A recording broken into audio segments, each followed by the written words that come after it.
গ্রামের রামুর এক ছোট্ট কুড়ে ঘর। রাত গভীর, ঝিঝি পোকার ডাক শোনা যাচ্ছে। হঠাৎ বাইরে থেকে শোনা যায় ভয়ানক এক নারীর গলা। মানুষের রক্ত খেতে খুব ভালোবাসি, কাউকে বাঁচতে দেব না, সবার রক্ত চুষে খাবো। রবি জানলার ফাঁক দিয়ে তাকিয়ে দেখে এক লম্বা শ্যামলা চুলওয়ালা মহিলা অন্ধকারে ঘরের চারপাশে চক্কর দিচ্ছে।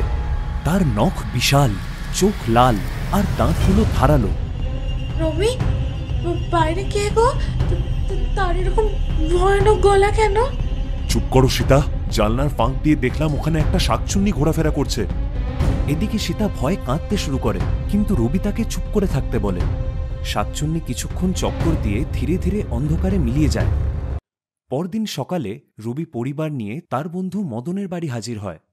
কি হয়েছে রবি, এত ভোরে এখানে এসছো কেন? ভাই আমাদের বাঁচাও, কাল রাতে আমাদের ঘরের চারপাশে এক ভয়ঙ্কর শাকচুন্নি ঘোরাফেরা করছিল। সে বলেছিল মানুষের রক্ত খেতে ভালোবাসে, কাউকে বাঁচতে দেবে না। মদন ভেবে দেখার আগেই কমলা কথা বলে ওঠে। বাবা না, আমরা কিছুই করতে পারবো না। আমরা এই বিপদ বাড়াতে চাই না, তোমরা বরং অন্য কোথাও দেখতে পারো। এই, তুমি ঘরে চলো, চলো বলছি। সীতা, রবি, আমি যদি পারতাম আমি অবশ্যই সাহায্য করতাম, কিন্তু আমার কিছু করার নেই রে। বন্ধু, তবে তোমরা আমাদের সাহায্য করবে না? ঠিক আছে, আমরা চললাম। এই বলে তারা বাড়ির দিকে রওনা দেয়। সেই রাত হঠাৎ দরজায় তীব্র ধাক্কার শব্দ। দরজা খোল, আমি তোদের রক্ত খাবো। কিছুক্ষণ পরেই শাকচুন্নি দরজা ভেঙে দেয়। রবি, এবার কি হবে? শাকচুন্নি তো আমাদের মেরে ফেলবে। আমাদের ছেলেকে রক্ষা করতে হবে। মতি, মিঠু, তোরা গোপালকে নিয়ে এখান থেকে পালা। মতি আর মিঠু গোপালকে নিয়ে পালিয়ে যায়। রবি ও সীতাকে তুলে নিয়ে যায়। কয়েকদিন পর মদন একটি পাশের গ্রামে গিয়ে দেখে গোপাল, মতি ও মিঠু গাছের নিচে বসে আছে। গোপাল, তুই এখানে কি করছিস? কাকু, বাবা মাকে শাকচুন্নি তুলে নিয়ে গেছে। হায় হায়, আমি এ কি করলাম? সেদিন যদি আমি তোদের সাহায্যের হাত বাড়িয়ে দিতাম, তাহলে তোদের এদিন দেখতে হতো না। আমি আমার ছোটবেলার বন্ধু রবিকেও হারালাম। না, আসলে সেদিন আমি আমার বউয়ের ভয়ে কিছু বলতে পারিনি, কিন্তু এখন আর ভয় করব না। না আমি আমার স্ত্রীকে ভয় করব, না শাকচুন্নিকে ভয় করব। চল আমরা একসাথে বদলা নেব। রাতে মদন সবাইকে নিয়ে বেরিয়ে পড়ে শাকচুন্নিকে খোঁজার উদ্দেশ্যে। কিছুক্ষণ ঘোরাঘুরি করার পর হঠাৎ শাকচুন্নিকে দেখতে পায়। কেউ কথা বলিস না, এই শাকচুন্নি কোথায় যাচ্ছে আগে দেখি। এই বলে তারা শাকচুন্নির পেছন পেছন যেতে থাকে। হঠাৎ শাকচুন্নি এক গুহার মধ্যে ঢুকে পড়ে। তারাও গিয়ে গুহার সামনে দাঁড়ায়। তোরা দুজন বাইরে দাঁড়া, আমি গুহার ভিতরে যাই। এই বলে তারা ভেতরে প্রবেশ করে হঠাৎ সামনে শাকচুন্নিকে দেখতে পায়। আহা, এই সূর্য কি আজ উল্টো দিক থেকে উঠেছে নাকি? আজ রক্তের উৎসব হবে। তুই আমার বন্ধুকে মেরে ফেলেছিস, আমি তোকে ছাড়ব না। সামনের দিকে এগোতেই শাকচুন্নি মদনের গলা ধরে ছুঁড়ে ফেলে দেয়। গোপাল দূরে গিয়ে কাঁদতে থাকে। এদিকে হঠাৎ মতি গুহার ভেতর ঢুকে শাকচুন্নির ওপর ঝাঁপিয়ে পড়ে, তাকে কামড়ে ধরে। কি, একটা কুকুর আমার উপর হামলা করেছে। সে মতিকে আছাড় মেরে দেয়, কিন্তু তখনই মিঠু বাইরে থেকে একটা মশাল মুখে করে নিয়ে আসে। না, আগুন সরা।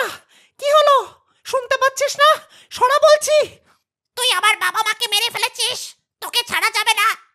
না না, তোর বাবা মাকে মেরে ফেলিনি এখনো, তারা বেঁচে আছে। আমি তাদের সামনে এনে দিচ্ছি, কিন্তু তুই আগুন সরা আমার সামনের থেকে। এই বলে শাকচুন্নি মন্ত্র দিয়ে তাদের সামনে এনে দেয়। তারা কথা বলছে না কেন? তারা এখনো অজ্ঞান হয়ে আছে, কিছুক্ষণ পরেই জ্ঞান ফিরে আসবে। সরা এবার। ও রক্ত খেকো শাকচুন্নি মিঠু, ওকে ছাড়িস না। ও না জানি কত মানুষের রক্ত খেয়ে তাকে মেরে ফেলেছে, তুই দেরি করিস না। এই তুই চুপ কর, চুপ কর বলছি।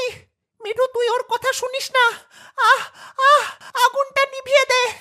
আগুনটা তাড়াতাড়ি ওর দিকে চালিয়ে দে, তুই দেরি করিস না। মিঠু আগুনের মশাল শাকচুন্নির ওপর ফেলে দেয়। আগুনে দাউ দাউ করে জ্বলে ওঠে শাকচুন্নি। আহ আহ না, আমি শেষ হয়ে যাচ্ছি। আহ আহ আগুনে পুড়ে ধুলোয় পরিণত হয়ে যায় শাকচুন্নি।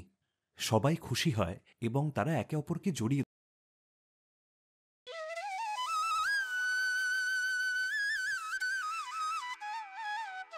আজ এত রাতে কেন জানি না প্রার্থনা করতে মন চাইছে, যেন মনে হচ্ছে মা দুর্গা আমাকে ডাকছে। যাই, একবার মন্দির থেকে ঘুরেই আসি।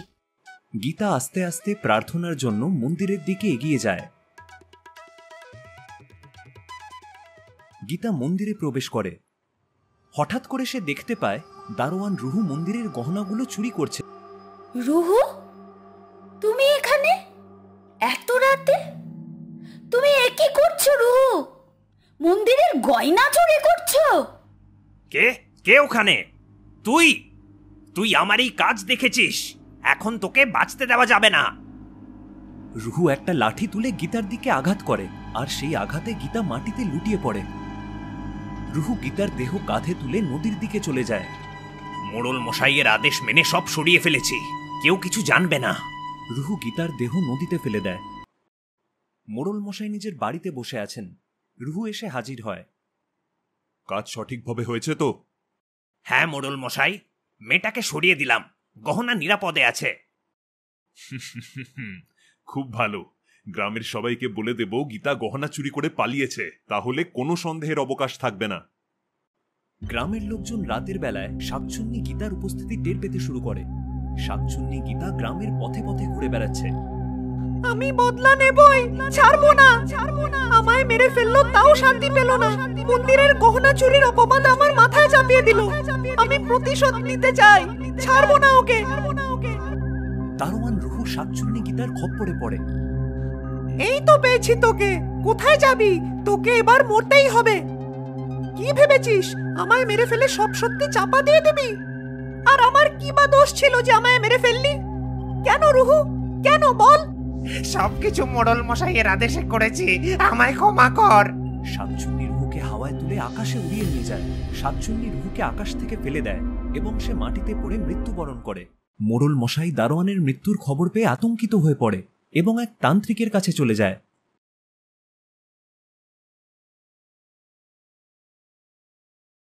তান্ত্রিক বাবা, আমায় বাঁচান, এক শাকচুন্নি আমায় মেরে ফেলতে চাইছে। যা হয়েছে তার পেছনে তোর কি দোষ?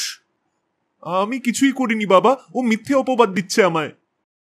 তান্ত্রিক মন্ত্র উচ্চারণ করে শাকচুন্নি গীতাকে সামনে হাজির করে। সত্যি কথা বল, তুই কেন মোড়লকে মারতে চাইছিস? আমি এক সৎ মেয়ে ছিলাম। রুহুকে মন্দিরের গহনা চুরি করতে দেখে ফেলেছিলাম। মোড়ল মশাইয়ের আদেশে রুহু আমাকে মেরে ফেলে আর মন্দিরে চুরির দোষটা আমার উপর ফেলে দেয়। আমি মোড়লকে ছাড়বো না তান্ত্রিক বাবা। এই মোড়লকে আর গ্রামের মধ্যে রাখা যাবে না। এই মোড়লকে মরতেই হবে। মোড়লকে মেরেই আমার শান্তি। আমি কিছুই করিনি বাবা। তুই এত লোভী যে মন্দিরের গহনাও চুরি করলি? শাকচুন্নি গীতা মোড়লকে হাওয়ায় তুলে নিয়ে যায় এবং মাটিতে ছুঁড়ে ফেলে দেয়। মোড়ল মৃত্যুবরণ করে। তান্ত্রিক গীতার ক্রোধ কমানোর জন্য মন্ত্রোচ্চারণ শুরু করে। ও মা, তোমার আত্মাকে মুক্তি দিচ্ছি, শান্তি ফিরে পেতে দাও।